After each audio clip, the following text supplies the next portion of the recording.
ఇవాళ అడిగింది ఏంది తీన్మార్ మల్లన్న? తీన్మార్ మల్లన్న అడిగింది కులగణన తప్పు, మీరు ఈ ప్రభుత్వం చేసినటువంటి కులగణన చిత్తు కాగితంతో సమానం, ఇది ఎందుకు పనికిరాదు, ఇది బీసీలను ప్రజలను మోసం చేస్తున్నటువంటి నివేదిక అని చెప్పి తగలబెట్టడం జరిగింది. నిజంగా తగలబెట్టడమే తప్పు అయితే, బీసీల మంచిని కోరి బీసీలకు న్యాయం జరగాలని కోరి తగలబెట్టడం తప్పు అయితే ఆ తప్పును ఇంకా 1000 సార్లు చేస్తా. కానీ ఇవాళ మీరే చెప్పిరు, భారతదేశానికి ఆదర్శవంతమైనటువంటి కులగణన మనం చేయబోతా ఉన్నాం, ఇది నా జన్మ సార్థకం అనేటువంటి డైలాగులు పెద్దగా కొట్టిరు. నేను కూడా చెప్పిన, కులగణన చేసే క్రమంలో ముఖ్యమంత్రి గారికి నేను కూడా సూచన చేసిన, 1931 తర్వాత అసలు మా తలకాయాలను లెక్కించినోడు లేడు కులాల వారీగా. మీరే మంచి కార్యక్రమం చేపట్టిరు. మీరు చేపట్టే కార్యక్రమం దేశానికి ఆదర్శంగా ఉండాలి, రాహుల్ గాంధీ గారు తల ఎత్తుకొని మాట్లాడే విధంగా ఉండాలి, దీని ఒక పండుగ వాతావరణంలో చేయాలనేటువంటి మాట చెప్పడం జరిగింది. నిజంగా కులగణన సక్సెస్ చేయాలనేటువంటి ఆలోచన గనక రాష్ట్ర ప్రభుత్వానికి, అందులో ఉన్న అగ్రవర్ణాలకు నిజంగా ఉంటే, కులగణన ప్రారంభోత్సవమే వేడుకలాగా జరిగి ముఖ్యమంత్రి గారు ఆయన ఇంట్లో, మంత్రులు వాళ్ళ ఇళ్లలో, ఎమ్మెల్యేలు కాంగ్రెస్ పార్టీ నాయకులంతా ఎవరింట్లో వాళ్ళు మొదటి రోజు చేసుకొని సమాజానికి ఆదర్శంగా చూపించేటోళ్ళు. గతంలో 2014లో కేసీఆర్ గారు సర్వే చేసినప్పుడు దుబాయ్, బొంబాయి ఎక్కడున్నాడు కూడా వచ్చిండు, అంత పకడ్బందీ ప్రచారం చేసిరు. కానీ ఇవాళ తూతూ మంత్రంగా సమగ్ర కుటుంబ సర్వే అయిపోయే టైంకి, పీరియడ్ అంటే ఏది మొన్న చేసిన సర్వే అయిపోయే టైంకి ముఖ్యమంత్రి గారు పిలుచుకొని ఏదో తూతూ మంత్రంగా ఇచ్చినట్టు చేసిండు. ముఖ్యమంత్రి గారికే గంట నిర్లక్ష్యం ఉన్న తర్వాత మంత్రులకు నిర్లక్ష్యం ఉండదా? కింద క్యాడర్కు నిర్లక్ష్యం ఉండదా? పోనీ చేసిండ్రేదో మీరే చెప్తిరి ఆదర్శవంతమైన సర్వే ఎప్పుడైతే 100% చేసి 100% లెక్కల్లో పక్కాగా ఎవరి వాటా ఏందో తేల్చి సర్వే బయటికి వస్తే అది ఆదర్శవంతమైంది అంటారు. మీరు చేసినటువంటి సర్వే ఆదర్శవంతమైన సర్వే కాదు, అది అగ్రవర్ణాలను ఎక్కువ చూపించి అనగారిన వర్గాలను తొక్కి పెట్టడానికి మీరు ఉపయోగించుకున్నటువంటి సర్వే. ఈ సర్వేను బీసీ సమాజం ఎట్టి పరిస్థితుల్లో యాక్సెప్ట్ చేయడానికి సిద్ధంగా లేదు. ఎస్, నేను సర్వే రిపోర్ట్ తప్పు అని కాలబెట్టిన తర్వాత అట్లా కాలబెట్టడం తప్పు అని చెప్పి షోకాజ్ నోటీస్ సస్పెన్షన్ చేసినావు. ఒకవేళ నాదే తప్పు అయితే నువ్వు మళ్ళీ సర్వే ఎందుకు చేసినావు? మరి తీన్మార్ మల్లన్న చేసిందే తప్పు అయితే మళ్ళీ సర్వే చేయాల్సినటువంటి అవసరం ఎందుకు ఏర్పడ్డది? ఇక్కడ సర్వేలో కూడా క్లియర్ గా ఫస్ట్ ఏం చెప్పినాం మనం, 3,54,000 ఇండ్లు ఇంకా సర్వే చేయలే, 16 లక్షల మందిని చేయాల్సి ఉంది అనేటువంటి మాట చెప్పినాం. వాళ్ళు ఎందుకు చేయలేదంటే అయిష్టంగా ఉన్నారు అనే మాట చెప్పినాం. అయిష్టంగా ఉన్నోని దగ్గరికి మళ్ళీ మన ఎమ్యూనరేటర్ని పంపన్నా, లేకపోతే అయిష్టంగా ఉన్నోడే మళ్ళీ మన దగ్గర రావన్నా? నేను ఒకటి అడగదలుచుకున్నా, ఇక్కడ 3,54,000 ఇండ్లను మనం ఇంకా సర్వేలో పాల్గొనలేదని చెప్పినాం, 16 లక్షల మంది అని చెప్పినాం. ఈ 16 లక్షల మంది అన్న సంగతి మీకు ఎట్లా తెలిసింది? మీరు ఎట్లా కంక్లూజన్కి వచ్చారు దీని విషయంలో? ఇవాళ ముఖ్యమంత్రి గారే పదే తన ప్రెస్ మీట్లలో మాట్లాడుతూ దొరికిపోతా ఉంటే మళ్ళా పైపెచ్చు సమగ్ర కుటుంబ సర్వేకు అర్హత లేదు, అది ఎక్కడ కూడా గవర్నమెంట్ టేబుల్ మీద పెట్టలేదు, దాన్ని క్యాలిక్యులేట్ చేయకూడదు అని చెప్పి నేను కూడా అడుగుతా ఉన్నదే. 2011 సెన్సస్ అయితే మన యూపీఏ గవర్నమెంటే చేసింది కదా. 2011 సెన్సస్ ను యూపీఏ గవర్నమెంట్ చేసినప్పుడు తెలంగాణ జనాభా 3,53,00,000. అర్జున్ పైకి రా. 3,53,00,000 50 లక్షల చిల్లర అని మనం చెప్పినాం. ఆ రోజు 83 లక్షల ఇండ్లున్నాయని చెప్పినాం. ఇలా ముఖ్యమంత్రి గారు చెప్పినటువంటి లెక్క 1,15,00,000 ఇండ్లు ఉన్నాయని చెప్పారు. 1,15,00,000 ఇండ్లుంటే ఈ 83 1,15,00,000 దాదాపు 32 లక్షలు పెరిగింది. 32 లక్షల మంది ఇండ్ల కొత్త ఇండ్లు వస్తే అందులోకి ఒక్కడా నిలడా? మరి 32 లక్షల ఇండ్లలోంచి ఒక్కొక్క మనిషిని లెక్క పెట్టినా కూడా తెలంగాణ జనాభా 3,90,00,000 కావాలి. కానీ ఎందుకు కాలే? ఇలా దీని కథ ఏంది, దీని వ్యవహారం ఏందంటే కేవలం ఈడుకోవడానికి వేసినటువంటి ఎత్తు. సహజంగానే ముఖ్యమంత్రి గారు మనలాంటి వాళ్ళు పక్కన ఉండొద్దని కోరుకుంటాడు. ఎందుకు? తీన్మార్ మల్లన్న కాంగ్రెస్ పార్టీలో ఉండి ఓపెన్ గా జరిగినటువంటి అన్యాయాన్ని ప్రశ్నిస్తా ఉంటే ఆయనకు శివన పట్టది. నేనే కదా ఈడబ్ల్యూఎస్ కోటా అన్యాయంగా 6.98% ఉన్నటువంటి వాళ్లకు 10% రిజర్వేషన్ ఇస్తురని నేనే 4 సార్లు రిప్రజెంటేషన్ ఇచ్చిన. మీకు అది తెలియనట్టుగా మీరు యాక్టింగ్ చేసి మీరు ప్రవర్తించేటువంటి తీరు చాలా జుగుప్సాకరంగా ఉంటుంది. మీకు తెలియదా ఈడబ్ల్యూఎస్ కోటా ఎట్లా ఇంప్లిమెంట్ చేస్తున్నారో? ఇలా 160% ఉన్నటువంటి బీసీలకు 27% రిజర్వేషన్, 10% లేనటువంటి అగ్రవర్ణాలకు 10% రిజర్వేషన్ ఇస్తే ఈ అన్యాయాన్ని ప్రశ్నించడం బీసీగా, బీసీల రక్తం పంచుకొని పెట్టిన బిడ్డగా నా హక్కు. అది నేను మాట్లాడతా. ఇలా నీ వర్గాల రక్షణ కోసం నువ్వు సమగ్ర కుటుంబ సర్వే ఏది మొన్న చేసిన సర్వేని అడ్డం పెట్టుకున్నావు కదా, మరి నా వర్గాల హక్కుల కోసం, నా వర్గాల రిజర్వేషన్ల కోసం నేను కూడా మాట్లాడతా కదా. అదే చేసిన నేను. ఇవాళ కాంగ్రెస్ పార్టీని కాపాడాలంటే, కాంగ్రెస్ పార్టీని రక్షించాలంటే ప్రజల్లో క్లారిటీ ఉండాలి. మనం సర్వే చేస్తే 90 ఏళ్ల తర్వాత సర్వే చేసినా మీరు చెప్తే సప్పట్లు కొట్టేటోడు లేడు, పాలాభిషేకం చేసినోడు లేడు. నీకు బీసీ వర్గాలు ఎవరు నమ్మలే. పైగా మొన్న మాట్లాడి నన్ను దోషిగా నిలబెట్టిరు, విలన్ చేసిరంటే విలనే అంటారు. ఆ విషయంలో విలనే అంటారు. ఆ విషయంలో మీరు చేసింది పక్కా సమాచారం అయితే, పక్కా సేకరించిన లెక్కలే అయితే ముఖ్యమంత్రి గారు ఆ సర్వేకు మీరు బాధ్యత వహిస్తారా? నాది బాధ్యత, దీని మీద డిబేట్కు నేను రెడీ అంటే ఎక్కడికి రావనో చెప్పు, నేను ఒక్కరిని వస్తా. నీ సర్వే తప్పని నిరూపిస్తా. నేను కూడా సూచనే చేసిన మీకు. ఆ రోజు సరిదిద్దుకునే అవకాశం ఉంది, ప్రయత్నం చేయండి, తప్పు కాదనేటువంటి మాట చెప్పిన. మీరు ఒక తప్పు చేసి ఆ తప్పును కప్పిపుచ్చుకోవడానికి మళ్ళీ తప్పు చేసి, ఆ తప్పును కప్పిపుచ్చుకోవడానికి మళ్ళీ తప్పు చేసి ఇవాళ సమగ్ర కుటుంబ సర్వే ద్వారా, కుల సర్వే ద్వారా ఓసీల పాపులేషన్ పెరుగుతుంది. 2011లో మనమే చేసినాం కదా సెన్సస్. ఆ రోజు తెలంగాణ రాష్ట్రంలో ముస్లింల జనాభా, మొత్తం ముస్లింల జనాభా 44 లక్షలు ఉంటుంది. ఈ రోజు అదే 44 లక్షలు ఉంటుంది. ఇది ఎట్లా సాధ్యం? ముస్లింలు ఎవరు పిల్లల్ని కనలేదా? మధ్యలో సమగ్ర కుటుంబ సర్వే వదిలేద్దాం, కేసీఆర్ చేసింది. మన సర్వేలే కంపేర్ చేస్తేనే ఇక్కడ పొందడం లేదు కదా. మరి అటువంటి అప్పుడు ముఖ్యమంత్రి గారు, మీరు బాధ్యతాయుతమైనటువంటి పదవిలో ఉన్నారు. ఈ బీసీలకు న్యాయం జరిగే విషయంలో ఏమైనా పొరపాట్లు జరిగితే మళ్లీ సరిదిద్దుకోండి అని చెప్పి సూచన చేస్తా ఉన్నాము. మళ్లీ సరిదిద్దుకుంటే తప్పేమీ కాదు. ఇవాళ తీన్మార్ మల్లన్న సర్వే వ్యతిరేకించిందంటే నేను కాంగ్రెస్ పార్టీలో చేరడానికి ఒకే ఒక్క కారణం అని చేరేటప్పుడు కూడా చెప్పినా, ఆ తలలను లెక్క పెడతా అంటుండు, క్యాస్ట్ సెన్సస్ చేస్తా ఉంటుండు, మాకు 42% రిజర్వేషన్ ఇస్తా అంటుండు రాహుల్ గాంధీ గారు అని చేరినాం. ఆయన ఆలోచన మేరకు, రేవంత్ రెడ్డి గారి పిలుపు మేరకు కాదు కదా నేను చేరింది, ఆయన ఆలోచన మేరకు చేరినాం. అదే నాయకుడు రాహుల్ గాంధీ గారు పార్లమెంట్ లో మొన్న మాట్లాడుకుంటూ, ఓ బీసీ నాయకులారా, బీసీ ఎంపీలారా, మీకు అన్యాయం జరుగుతుంటే మీరు మాట్లాడరా అని చెప్పిండు.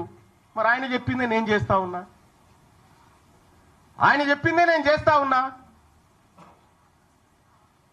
చేస్తున్నటువంటి సందర్భంలో బీసీ ఉద్యమం బలపడతా ఉంది, బీసీలందరినీ ఐక్యం చేస్తా ఉన్నారు, దీన్ని ఎట్లయినా అణచివేయాలనేటువంటి ఒక కార్యక్రమం చేస్తా ఉన్నారు.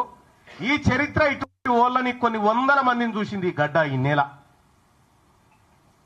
అందరం ఎంతకాలం భూమి మీద బతకడానికి రాలే. ఇవాళ మనం ఒక పని చేస్తే తరతరాలు గుర్తుండాలి. గా బీపీ మండల్ గారు చేసిన పని, గా జయశంకర్ సార్ చేసిన పని, వాళ్ళు చేసిన పని తరతరాలు గుర్తుంటది. ఇప్పుడు మీరు పని చేస్తే మీ మంత్రులకే మీ పేరు యాదకొస్తలేదా? అందుకోసమే ముఖ్యమంత్రి గారు ఇది మిమ్మల్ని పరిపాలన చేయమని అప్పగించినటువంటి సందర్భంలో మీరు తీసుకున్న నిర్ణయం తప్పని చెప్పిన. తీన్మార్ మల్లన్న తగలబెట్టింది కులగణన సర్వే రిపోర్టు తగలబెట్టిన నేను. ఇలా తీన్మార్ మల్లన్న ఏం చేసిండో 2018లో 2011లో రాహుల్ గాంధీ గారు కూడా అదే చేశారు. Manmohan Singh government UPA 2 government తీసుకొచ్చిన ఆర్డినెన్స్ చింపి చెత్తబుట్టలో బారేసిండు. ఇలా నేను చేసింది గదే. మన నాయకుడు రాహుల్ గాంధీ గారేమో మీరు నోరు విప్పండి మీకు అన్యాయం జరుగుతుంది అంటాడు. ఇక్కడనే మీరు నోరు మూయిస్తా ఉన్నారు బీసీలై. ఇలా బీసీ నాయకులు మాట్లాడితే కోమటిరెడ్డి వెంకటరెడ్డి కోన్యాయం, రాజగోపాల్ రెడ్డి కోన్యాయం, వాళ్ళైతే చిన్నగానే తిట్టిరా నిన్ను. నేను మిమ్మల్ని అన్నది కూడా లేదు. మళ్ళా మీరు చేసిన కార్యక్రమాన్ని వ్యతిరేకించిన, ప్రభుత్వ నిర్ణయాన్ని వ్యతిరేకించిన. కుద్దు రాజగోపాల్ రెడ్డి గారు అనే నువ్వు బ్లాక్ మెయిలర్ అని చెప్పి, వెంకటరెడ్డి గారు 50 కోట్లు పెట్టి తెచ్చుకున్నావని తిట్టే. అంటే అంతర్గత ప్రజాస్వామ్యం అనేది కాంగ్రెస్ పార్టీలో అగ్రవర్ణాలకు ఉంటుంది కానీ అణగారిన వర్గాలకు ఉండదా? ఇవాళ మీరు ఏం చేయదలుచుకున్నారు కాంగ్రెస్ పార్టీని? ఈ కాన్స్టిట్యూషన్ ఏం చెప్తా ఉంది? Constitution of all India Congress party constitution ఏం చెప్తా ఉంది? కనీసం ఎవరన్నా బుర్రులోడు ఉన్నాడా? ఇది చదువుకున్నాడా ఎవరన్నా? ఇందులో ప్రభుత్వ నిర్ణయాన్ని వ్యతిరేకిస్తే పార్టీ నిర్ణయాన్ని ధిక్కరించినట్టు అని ఎక్కడ ఉందా? చూపెట్టుర్రి. మీ ఇంటెన్షన్ ఏంటంటే బీసీ ఉద్యమాన్ని లేవకుండా చేయాలనేటువంటి మీ ఇంటెన్షన్ ఏదైతే ఉందో మీరు ఆ భ్రమలలోనే ఉండురి. ఇవాళ బీసీలంతా చైతన్యవంతమై మేము ముందుకు పోతా ఉన్నాం. అలాగే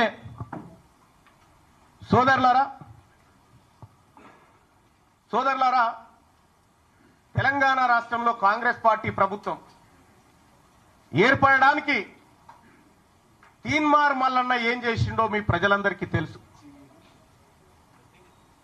కేసీఆర్ గారితోటి అప్పటి ప్రభుత్వంతో ఒక్కడినై పోరాడుతుంటే మీరంతా ఆడున్నారా?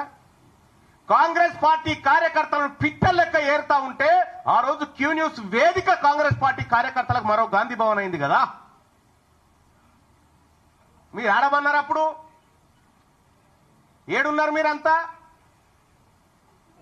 ఇవాళ తీన్మార్ మల్లన్న రెక్కల కష్టంతో నా ఒక్కందే కాదు, ఇంకా ఇగో ఇక్కడ కూర్చున్న రఘు, ఇంట్లో చాలా మంది జర్నలిస్టు మిత్రులు, అలాగే మేధావి వర్గాలన్నీ కష్టపడితే ఇలా కాంగ్రెస్ పార్టీ అధికారంలోకి వచ్చింది.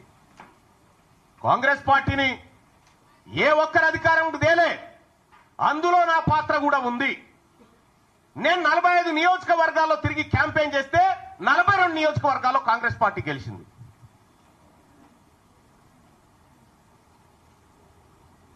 తీన్మార్ మల్లన్న ఏం చేసిన కాంగ్రెస్ పార్టీ కంటే నువ్వు కూర్చున్న కుర్చీ పునాది వాడడానికి నేను తీన్మార్ మల్లన్న కూడా కారణం. మరి మీకు జీర్ణించుకోలేక 2028లో బీసీ ముఖ్యమంత్రి అంటే మీకేమైనా ఇబ్బంది అవుతా ఉందా? మీకు ఇబ్బంది అయితే మేమేం చేయలేము. కానీ మా లక్ష్యం ఒకటే, 2028లో ఖచ్చితంగా తెలంగాణ రాష్ట్రానికి బీసీ ముఖ్యమంత్రి అయ్యి తీర్తాడు. ఇది మా బీసీలుగా మేమందరం చేసుకుంటున్నటువంటి శపథం. పాపం అంజన్ కుమార్ యాదవ్ మాట్లాడిండు, హనుమంతరావు గారు మాట్లాడితే పార్టీ లైన్ దాటొద్దు. కోమటిరెడ్డి వెంకటరెడ్డి వీడియో ఇప్పుడు ఎవరు నాకు పంపితే చూసినా ఏమంటాడు? చిత్తబుట్టల వారేసిన వాళ్ళ షోకాదు నోటీసు నాకు ఇస్తారా అని చెప్పని అంటా ఉన్నాడు. నేను చెప్తా ఉన్నా, మీ షోకాజ్ నోటీసులకు నేను రిప్లై ఇచ్చేంత, లేకపోతే మీ సస్పెన్షన్లకు భయపడేంత పిరికి రక్తంతో బుట్టలే నేను బీసీ ఓడిగా గర్జించే బిడగా పుట్టినా. ఇక్కడ మీ పిల్లిగాండ్రింపులకి ఇక్కడ భయపడేటోడు ఎవడు లేడు. ఇలా కాంగ్రెస్ పార్టీని అడ్డం పెట్టుకొని అధికారంలోకి వచ్చినటువంటి మీరు ఆ పార్టీని రక్షించాల్సిన అవసరం ఉండే. ఏం జరుగుతా ఉంది? 2023 డిసెంబర్లో ఎన్నికలు జరిగితే అక్కడి నుంచి మళ్ళీ 6 నెలల తర్వాత వచ్చిన పార్లమెంట్ ఎన్నికల వరకు కాంగ్రెస్ పార్టీ పరిస్థితికి ఏడుకొచ్చింది. 15 నెలల ఏ కాంగ్రెస్ పార్టీ కార్యకర్తలన్న కనీసం సంతోషంగా ఉన్నాడా? ఇలా ఎస్, నేను చెప్తా ఉన్నా, నా గెలుపు కోసం, రాహుల్ గాంధీ గారి ఆశయం కోసం పనిచేసినటువంటి కాంగ్రెస్ పార్టీ కార్యకర్తలారా, మీ అందరికీ ఎప్పటికీ రుణపడి ఉంటా. ఇవాళ మీరు కార్యకర్తలను విస్మరిస్తురి, పదవులు రాగానే మీరు పంచక తింటిరి. ఇంకా ఎంత దుర్మార్గం అంటే, కార్పొరేషన్ పదవుల లిస్ట్ వేసిరు. ఆ కార్పొరేషన్ పదవుల లిస్ట్ లో మీరు 30-33 వేస్తే అన్న జగ్గారెడ్డి గారి సతీమణికి ఒక కార్పొరేషన్ ఇచ్చిరు. అందులో ఏం రాసిరు ఎరికేనా? ఆమె పేరు ఏదో గౌడ్ అని రాసిరు, నిర్మలా గౌడ్ అని రాసిరు. ఎట్లిచ్చినట్టు గౌడ్ల కోటాలు ఇచ్చిందట. ఇంకొక ఆమె నల్గొండ జిల్లా యాదాద్రి శోభారాణి గారు ఏమో, ఆమె రెడ్డి సామాజిక వర్గం, ఆమెకి ఎట్లిచ్చి కురుమ సామాజిక వర్గంలో ఇచ్చిరట. అంటే మీరు పదవులు పంచుకొని 10 ఏళ్ల పాటు అధికారానికి దూరంగా ఉండి అహర్నిశలు కొట్లాడిన కాంగ్రెస్ పార్టీ కార్యకర్తలు కనీసం గుర్తించకుండా మీరు పప్పు బెల్లాల లెక్క పంచుకొని పోతా ఉంటే ఆ పార్టీ కోసం కష్టపడ్డటువంటి కాంగ్రెస్ పార్టీ కార్యకర్తలు ఎటుపోవాలా? ఏం కావాలా? అందుకోసమే ఒక్క కాంగ్రెస్ పార్టీ కాదు, అన్ని పార్టీల్లో ఉన్నటువంటి బీసీ బిడ్డలకు వాళ్ళకు అన్యాయం జరిగితే మేము మాట్లాడతాం, వాళ్ళ తరపున పోరాడతాం. ఇక రెండో విషయం, ముఖ్యమంత్రి గారు 6 నెలల కాలం అసెంబ్లీకి పార్లమెంట్కు, ఇవాళ తీన్మార్ మల్లన్న కాంగ్రెస్ పార్టీ తీన్మార్ మల్లన్నను గెలిపించింది అనేటువంటి మాట, గెలిపించినాక గిట్లనే నా మాట్లాడేదని ఒక మాట. నేను చెప్తా ఉన్నా, ఎవరు గెలిపించారు? తీన్మార్ మల్లన్న అసెంబ్లీ ఎన్నికల నుంచి పార్లమెంట్ ఎన్నికలు 6 నెలల కాలం ఉంటే నేను కంటెస్ట్ చేసినటువంటి వరంగల్, నల్గొండ, ఖమ్మం నియోజకవర్గంలో 5 పార్లమెంట్లు గెలిపించుకోగలిగినాం. మరి మీరు సార్, మీ సొంత మహబూబ్ నగర్ జిల్లాలోనే మీ అభ్యర్థి ఓడిపోయిండు. మీరు సిట్టింగ్ ఎంపీగా ఉన్న మల్కాజ్గిరిలో ఒక సీట్ రాలే. ఇవాళ మీరు కరెక్ట్ గా పనిచేసింటే, 6 నెలల పాటు కరెక్ట్ గా కాంగ్రెస్ పార్టీ విధానాల కోసం పనిచేసింటే ఆ 8 సీట్లు కూడా కాంగ్రెస్ పార్టీకి వస్తే ఇలా నరేంద్ర మోడీ ప్రభుత్వమే లేదు కేంద్రంలో. పరోక్షంగా మీరు సహకరించుకుంటా ఇవాళ కాంగ్రెస్ పార్టీని ఖతం చేసేటువంటి ఉద్దేశంతో మీరు ముందుకు పోతా ఉన్నారు. మీరు పొండి, మీ విధానాలు కూడా అర్థమవుతా ఉన్నాయి. నిన్నగాక మొన్న కాంగ్రెస్ పార్టీ ఎమ్మెల్సీ అభ్యర్థి నరేందర్ రెడ్డి గారు ఆయన ఎన్నికల ప్రచారానికి పోయి ఈయన గెలిచినా గెలవకపోయినా ఒకటే అని చెప్పి, ఈయన గెలిచినా గెలవకపోయినా ఒకటే అని చెప్పే, మరి నరేంద్ర మోడీ గారు బొమ్మ పెట్టుకున్నటువంటి బీజేపీ అభ్యర్థి ఆడ గెలుస్తా ఉన్నాడు. ఇంకో టీచర్ ఎమ్మెల్సీ ఎన్నికల్లో భారతీయ జనతా పార్టీ ఒక బీసీ బిడ్డకు టికెట్ ఇచ్చి ఫస్ట్ ప్రియారిటీలో టీచర్ ఎమ్మెల్సీ గెలిచి ఆ ఇంపాక్ట్ తోటి పట్టభద్రుల ఎమ్మెల్సీ ఎన్నికలు కూడా గెలుస్తా ఉంది. మీరు జిల్లాలు మొత్తం ఈ మెదకు, ఆదిలాబాద్, నిజామాబాద్, కరీంనగర్ పిట్ట తిరిగి నడుదిరిగి ఎమ్మెల్సీ ఎన్నికలు. ఏంది ఫలితం? ఇవాళ ఎందుకు తారుమారైతా ఉంది? ఇవాళ ఏడాది లోపలనే కాంగ్రెస్ పార్టీ పైన, ప్రభుత్వం పైన ఇంత వ్యతిరేకత ఎందుకు వస్తా ఉంది? ఆత్మ పరిశీలన చేసుకోవాలి కదా. ఇది మీరు చేసుకోకుండా ముఖం బాగలేక అద్దం బాల కొట్టుకున్నట్టుగా తీన్మార్ మల్లన్న సస్పెండ్ చేయడం ద్వారా మొత్తం బీసీ ఉద్యమం ఆగిపోతుందని, మొత్తం వ్యవస్థ అంతా కుప్పగూలుతుందని నేను ఒక్కనై కొట్లాడినప్పుడు ఒక బలమైన శక్తిగా కేసీఆర్ ఉన్న కాలంలో కొట్లాడిన మీరు లేరప్పుడు. వాళ్ళతోని కొట్లాడి గీడికొచ్చిన ఆయన మేమే గెలిపించినాడు. నన్ను గెలిపించిన మహబూబ్ నగర్ లో వంశీచంద్ర రెడ్డిని ఎందుకు గెలిపించలే? వంశీచంద్ర రెడ్డిని ఓడగొట్టింది మీరు గారా? ఇవాళ వంశీచంద్ర రెడ్డి సిడబ్ల్యూసి మెంబర్ గా ఉన్నాడు. ఇక్కడ వ్యవహారాన్ని ప్రతిదీ అధిష్టానానికి చేరవేస్తాడని కుట్రబన్ని ఓడగొట్టి నీ మనిషి చామల కిరణ్ కుమార్ రెడ్డిని పెట్టింది కరెక్ట్ కాదా? ఆడ మీ వల్ల కాంగ్రెస్ పార్టీకి మంచి జరిగితే ఓకే, కానీ మంచి జరిగే పరిస్థితి కనిపిస్తలేదు మీ నిర్ణయాల వల్ల. నా మాట ఎవరు ఇంటలేరు కాంగ్రెస్ పార్టీలని అలిగిపోతా ఉన్నమాట. నువ్వు అలిగిపో, అలుగులో దుంకు. కానీ ఒక మాట చెప్తా ఉన్నా ముఖ్యమంత్రి గారు, ఈ కులగణన విషయంలో కానీ నా సర్వే నా కథ అది పక్కకు పెట్టండి, ఏదైనా సస్పెన్షన్. ఈ కులగణన విషయంలో కానీ 42% రిజర్వేషన్ల విషయంలో కానీ 42% వాటా కాంట్రాక్టులు బీసీ కాంట్రాక్టర్లకు ఇవ్వడంలో కానీ కామారెడ్డి డిక్లరేషన్ లో కానీ ఎక్కడైనా బీసీలకు అన్యాయం జరిగితే బరాబరి కొట్లాడతాం. ఇవాళ నేను మాట్లాడడానికి ఏమైనా అడ్డం గురించి అన్ని క్లియర్ చేసి పెట్టి. కాబట్టి ముఖ్యమంత్రి గారు ఈరోజు కూడా మేము సూచన చేయదలుచుకున్నాం. నన్ను సస్పెండ్ చేస్తే నాకేం ఇబ్బంది లేదు, ఎందుకంటే తీన్మార్ మల్లన్న గత ప్రభుత్వం మీద కొట్లాడి 100 రోజులు జైలు జీవితాన్ని గడిపినటువంటి వాడిని నేను. ఇప్పుడు నీ పక్క పంటున్న వాళ్ళు ఎవరు జైల్లో లేరో, ఒక కేసు కూడా లేదు వాళ్ళ మీద. అధికారం రాగానే దగ్గరికి వచ్చి కూర్చున్నాడు. మరి మేము ఎట్లా ఊకుంటాం? రేపు పొద్దున ఖచ్చితంగా గ్రామాన బీసీ వాదాన్ని తీసుకుపోతాం, బీసీ ప్రజలను చైతన్యవంతం చేస్తాం. ఇప్పటికే ఎమ్మెల్సీ ఎన్నికల్లో బీసీల సత్తా దాటినం. 50 సంవత్సరాల క్రితం పుట్టిన పిఆర్టీయు, 54 సంవత్సరాల క్రితం పుట్టిన యూటీఎఫ్, నెల రోజుల కింద పుట్టిన బీసీ వాదం ఇలా 5200 ఓట్లు సంపాదించడం. 0 to 5200 ఓట్లు సంపాదించడం అంటే ఇది బీసీలలో వచ్చినటువంటి చైతన్యం. ఇలా మా సోదరుడు ప్రసన్న హరికృష్ణ ఇలా మీ గెలిచేటోళ్ళని వెనక గుంజి కూర్చుండబెట్టాను.